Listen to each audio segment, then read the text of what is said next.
Hello everyone, বং ট্রেলসের আরেকটা নতুন এপিসোডে আপনাদের সবাইকে স্বাগত। আজকের ব্লগটা কিন্তু একদম 25শে ডিসেম্বরের সকাল। সেই দিন আমরা বেশ সকাল সকাল উঠে গেছিলাম, কারণ আমরা যাচ্ছিলাম পাশের স্টেট জর্জিয়া। কিন্তু উঠেই তো বেরিয়েই মনটা বেশ খারাপ হয়ে গেল, কারণ চারিদিকে খুব বৃষ্টি হচ্ছে আর এরকম স্যাঁতস্যাঁতে ওয়েদারে আমাদের ট্রাভেল করতে হবে। হ্যালো এভরিওয়ান, ফার্স্টেই জানাই সবাইকে মেরি ক্রিসমাস। সবার ক্রিসমাস খুব ভালো কাটুক। আর আজকে 25শে ডিসেম্বরের সকালে এখন প্রায় 10:15 মতন বাজে, আমরা যাচ্ছি পাশের স্টেট জর্জিয়া। এবার জর্জিয়ায় গিয়ে আমরা যাব হচ্ছে অ্যাটলান্টা শহরে। সেখানে দেখব কিছু জিনিসপত্র, যেরকম ধরুন আছে বিশাল জর্জিয়া অ্যাকোরিয়াম, সেটা তো নাকি ওয়ার্ল্ডের 6th লার্জেস্ট অ্যাকোরিয়াম বলা হয়। তো সেখানে যাব, সেইটা দেখব। তার পাশেই রয়েছে ওয়ার্ল্ড অফ কোকা কোলা, তো সেখানেও আমরা যাব। তো যেখানে যেখানে যাব, যা যা করব মজা, ওখানে সব একটা ছোট্ট ব্লগ আসবে। So stay tuned. দিদিরা উঠে গেছে, তো বা দাদা কোথায়? চলো তাহলে বেরোনো যাক।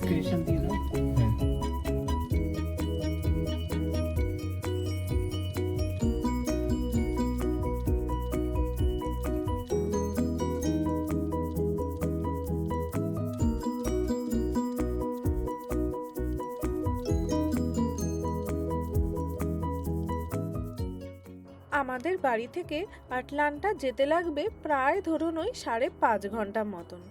আর এখানের রাস্তাগুলো এতটাই সুন্দর যে আমরা ডিসাইড করেছিলাম যে এইটুকু জার্নি আমরা গাড়িতেই যাব। কিছুটা রাস্তা দাদা চালাবে, আবার কিছুটা রাস্তা বুম্বা চালাবে। আর নর্থ ক্যারোলাইনার এই শান্ত হাইওয়ে আর সবুজ প্রকৃতি যেন সত্যিই মনকে ভরিয়ে দেয়।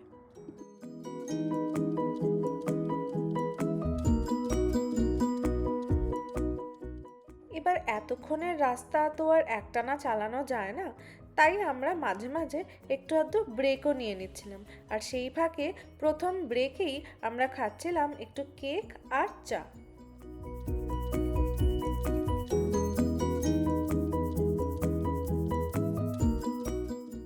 চাটা খাওয়ার পর আমরা আবার রওনা দিয়েছিলাম বেশ কিছুটা রাস্তা যাব বলে।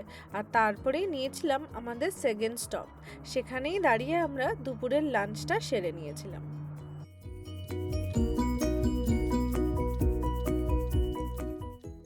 যেহেতু আজ 25শে ডিসেম্বর, এখানের ছবিটা কিন্তু একটু আলাদা। কলকাতার মতন অত রমরমা দোকান বা বাজারপত্র কিছুই এখানে সেরম বসে না, বরঞ্চ সব কিছু মোস্টলি বন্ধই থাকে। তাই আমরাই বাড়ি থেকে কিছু না কিছু প্রিপেয়ার করে নিয়ে গেছিলাম এই ট্যুরে লাঞ্চ করব বলে।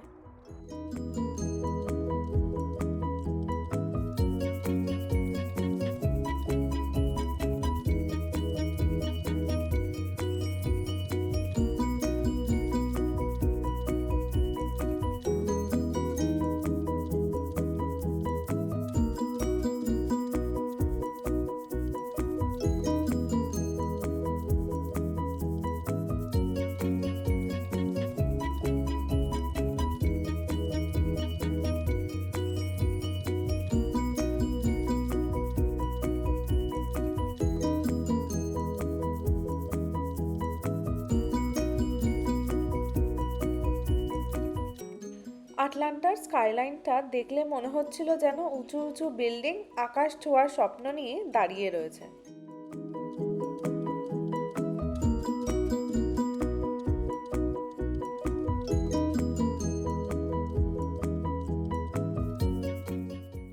আটলান্টা থেকে প্রায় আধ ঘন্টা ট্রাভেল করার পর আমরা পৌঁছে গেছিলাম আমাদের হোটেলে।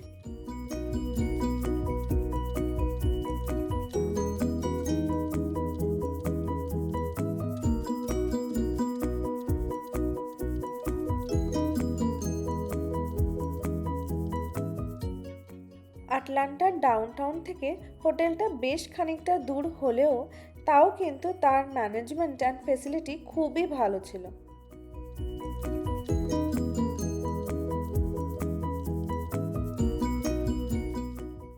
হালকা ছিমছাম ভাবে সাজানো ছিল চারিপাশটা। আর যেহেতু আজকে 25শে ডিসেম্বর, তাই বিশাল বড় ক্রিসমাস ট্রিটাও কিন্তু দাঁড়িয়েছে। প্রায় 7.5 ঘন্টার পর অ্যাট লাস্ট আমরা হোটেলে এসে পৌঁছেছি। মানে আমরা শুরু করেছিলাম ধরুন ওই সকাল 10টা নাগাদ, আর এখন পৌঁছাতে পৌঁছাতে প্রায় 5:30 বেজেই গেছে। তো ওই ধরুন 7.5 ঘন্টাই হলো। অ্যাকচুয়ালি এটা ছিল 5.5 ঘন্টার জার্নি, কিন্তু 5.5 ঘন্টা তো আর টানা চালানো যায় না, তাই মাঝখানে একবার বুম্বা চালিয়েছে, একবার দাদা চালিয়েছে, তো দুজনে এদিক ওদিক হল্ট করেছি, আমরা মাঝখানে খাওয়া দাওয়াও করেছি। তো সেই নিয়ে আমাদের 5.5 ঘন্টার জার্নিটা প্রায় 7.5 ঘন্টা টেনে গেছেই।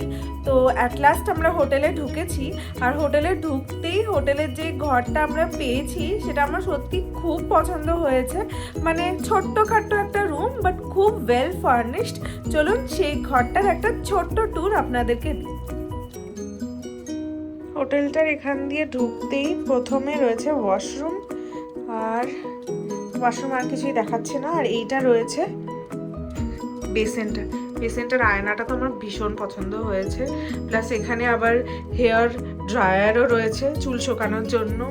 এদিকে হচ্ছে সুন্দর বেসিন, আর এই দিকটাতে দেখুন, এই দিকটাতে রয়েছে আপনার মাইক্রোওয়েভ, কফি মেশিন, কফির সব স্যাশে যেগুলো অফকোর্স থাকেই, আর তার সাথে সাথে রয়েছে একটা মিনি ফ্রিজও। তারপরে চলুন এবার ঢুকি ভিতরে। ভিতরে ঢুকতে এটা একটা আয়না, যেখানে অ্যাজ ইউজুয়াল আমাকেই দেখা যাচ্ছে। তারপরে ঢুকছি, রয়েছে একটা টিভির ঠিক অপোজিটেই রয়েছে একটা সোফা। এখানে রয়েছে একটা স্টাডি, যেখানে চেয়ার রয়েছে, ল্যাম্প রয়েছে, আর সোফাটার পাশেও কিন্তু একটা সুন্দর ল্যাম্প রয়েছে। যাই হোক, এরপরে ঢুকছি আমরা মেন শোবার ঘরে, বেডরুমটাতে ঢুকেই এই একটা পুচকু বেড,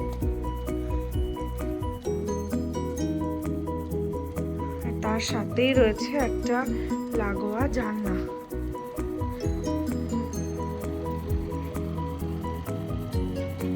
জানলাটা দিয়ে এখন বাইরেটা দেখা যাচ্ছে না, বাট বাইরে রয়েছে এটা জানলা।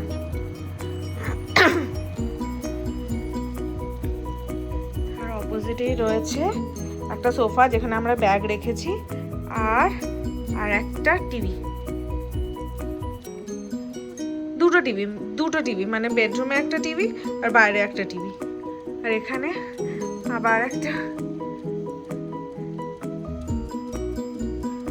আর এখান দিয়ে আপনি পুরো বাইরেটা দেখতে পারবেন। বাইরেটা নাইস। হোটেলে সব কিছু ব্যাগপত্র রেখে একটু ফ্রেশ হয়ে আমরা বেরিয়ে পড়েছিলাম আবার আটলান্টার ডাউনটাউন দেখব বলে।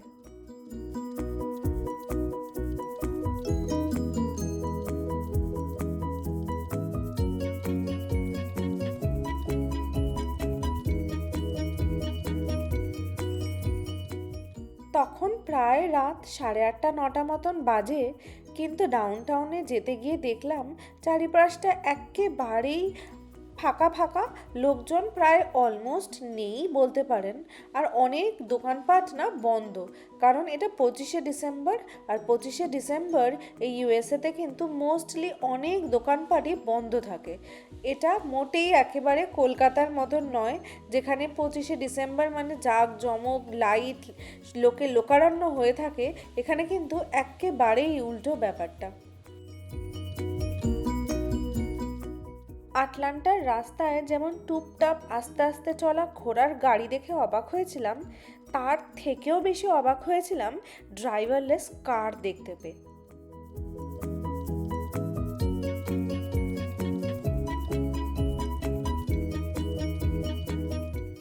আমি তো অবাক হয়ে ঘোড়ার গাড়ি দেখে তার ভিডিও তুলতে ব্যস্ত ছিলাম, কিন্তু হঠাৎই ওই দিক থেকে দাদা আর বুম্বা আমাকে ডেকে দেখালো এই ড্রাইভারলেস কারটা।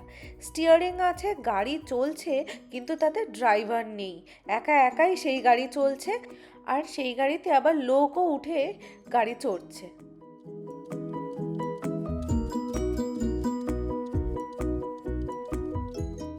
যাই হোক, বেশ অনেকক্ষণ ঘোরাঘুরি করার পর অ্যাট লাস্ট আমরা একটা বাঙালি হোটেল পেয়েছিলাম, যেটার নাম ছিল আমার ইন্ডিয়ান কুইজিন।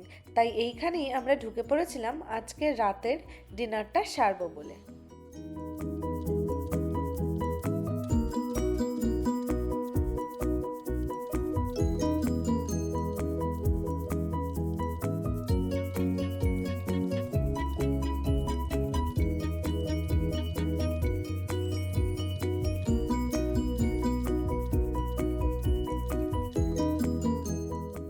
অ্যাটলান্টায় বসে ভারতীয় রেস্টুরেন্টে ভারতীয় খাবার খেতে খেতে দেখতে পাচ্ছিলাম আবার ভারতীয় ডিডিএলজের গান। এ একটা অদ্ভুত অনুভূতি কিন্তু।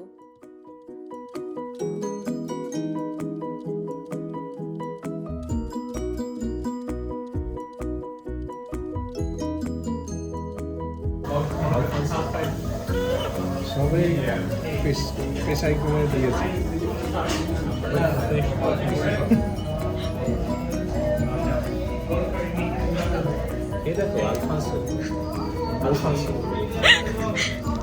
কেমন লাগলো আলফানসো? মিস হয়ে গেল তো।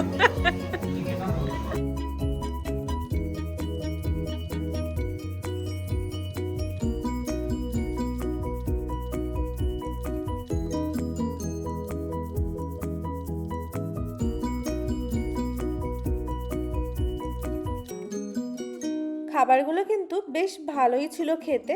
আমরা নিয়েছিলাম চিকেন ঝাল ফ্রেজি, তার সাথে বাটার নান, আর চিকেন ঝাল ফ্রেজির সাথেই এসেছিল কমপ্লিমেন্টারি রাইস, আর তার সাথে সাথে নিয়েছিলাম আর একটা ম্যাঙ্গো লাস্সিও। এই ছিল আমাদের আটলান্টার প্রথম রাতের একটা ছোট্ট ব্লগ। কিন্তু এরপরে আরও নতুন নতুন অ্যাটলান্টা শহরের ব্লগ আসতে চলেছে, যার মধ্যে দেখতে পাবেন আরও নতুন নতুন জিনিসপত্র, যেমন ধরুন আটলান্টার বিশাল অ্যাকুয়ারিয়াম বা কোকাকোলা ফ্যাক্টরি। তো নতুন নতুন ব্লগ দেখার জন্য আপনাদের আমার চ্যানেলে চোখ রাখতে হবে অবশ্যই। আর এই ব্লগটা যদি ভালো লাগে থাকে তাহলে প্লিজ একটা ছোট্ট লাইক করে দেবেন। And for more such blogs you can subscribe my channel Bong trails.